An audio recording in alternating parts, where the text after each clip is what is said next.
Badrinath Kedarnath temple समिति के जो सम्मानित अध्यक्ष हैं, बड़ा सौभाग्य है कि गढ़वाल राइफल का जो एक नारा है, जय बद्री विशाल की जय, जय बद्री विशाल की जय, तो आज आप बद्री विशाल के श्री चरणों में आप अध्यक्ष के रूप में प्रदेश को गौरव करने का काम कर रहे हैं।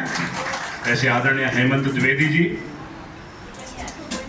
कारगिल का जब हम जिक्र करते हैं और फौज का आर्मी ऑफिसर ना हो तो सब कुछ अधूरा है।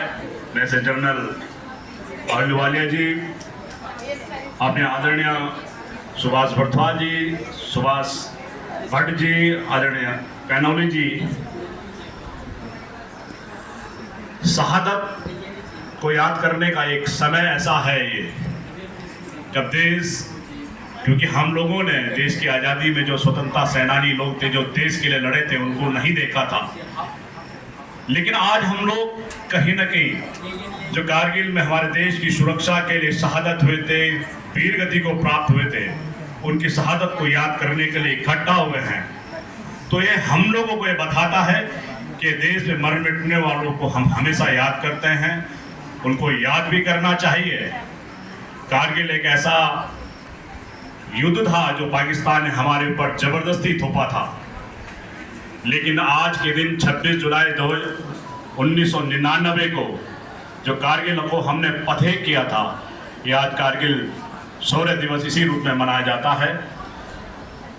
बात कारगिल की है तो सैनिकों को सम्मान देने की बात आती है, उनको याद करने की बात आती है। ये सैनिक, चाहे आप किसी भी युग में देखेंगे, अब एयर स्ट्राइक की बात करते हैं, अलग अलग चीज़ों की बात करते हैं, लेकिन एयर स्ट्राइक सनातन धर्म में अगर किसी ने पहले किया था तो हमारे हनुमान जी ने किया था। वो श्रीलंका गए और लंका को जला के आ गए। ऐसे वीर सैनिक जो हमारे हैं, वो देश सनातन के लिए एक हनुमान के रूप में है। वो रक्षा करने भी जानते हैं, सनातन को जिंदा रखना भी जानते हैं। ये सौभाग्य यह है कि इस प्रांगण में मेरी माओं की संख्या बहुत ज्यादा है। हम जब बात देश की करते हैं, सनातन की करते हैं, देश की सुरक्षा की करते हैं और देश में शहादत होने वाले सैनिकों को हम बार बार नमन करने की बात करते हैं, तो एक अपने देश में हम जिसके नाम पर आज तक हम लोग अपने सनातन को जिंदा रखने का काम करते हुए आए हैं, ऐसी मेरी माओं ने अपने रामलीला के मंचनों से हो या घर में कीर्तन के मंडलियों के माध्यम से हो, आपने राम को जिंदा रखने का काम किया है।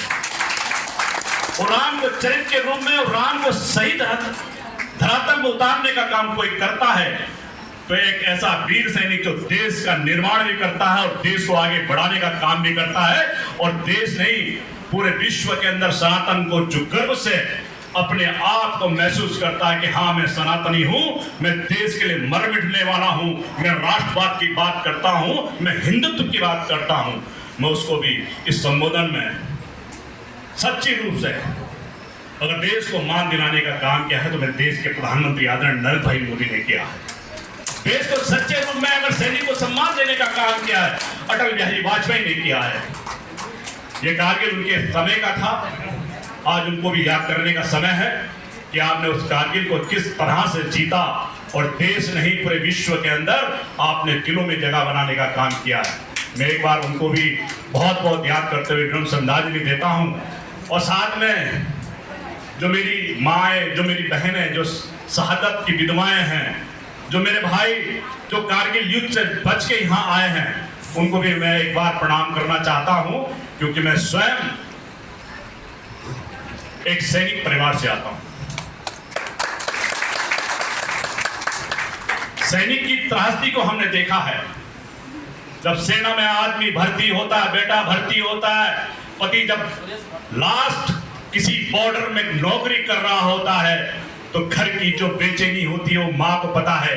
घर की वो पगडंडियां जिनसे वो चलकर फौज में भर्ती हुआ, उस बार बार उसको देखने की चेष्टा उस समाज के लोग, उस गांव के लोग देखते हैं कि मेरा सैनिक घर वापस आएगा।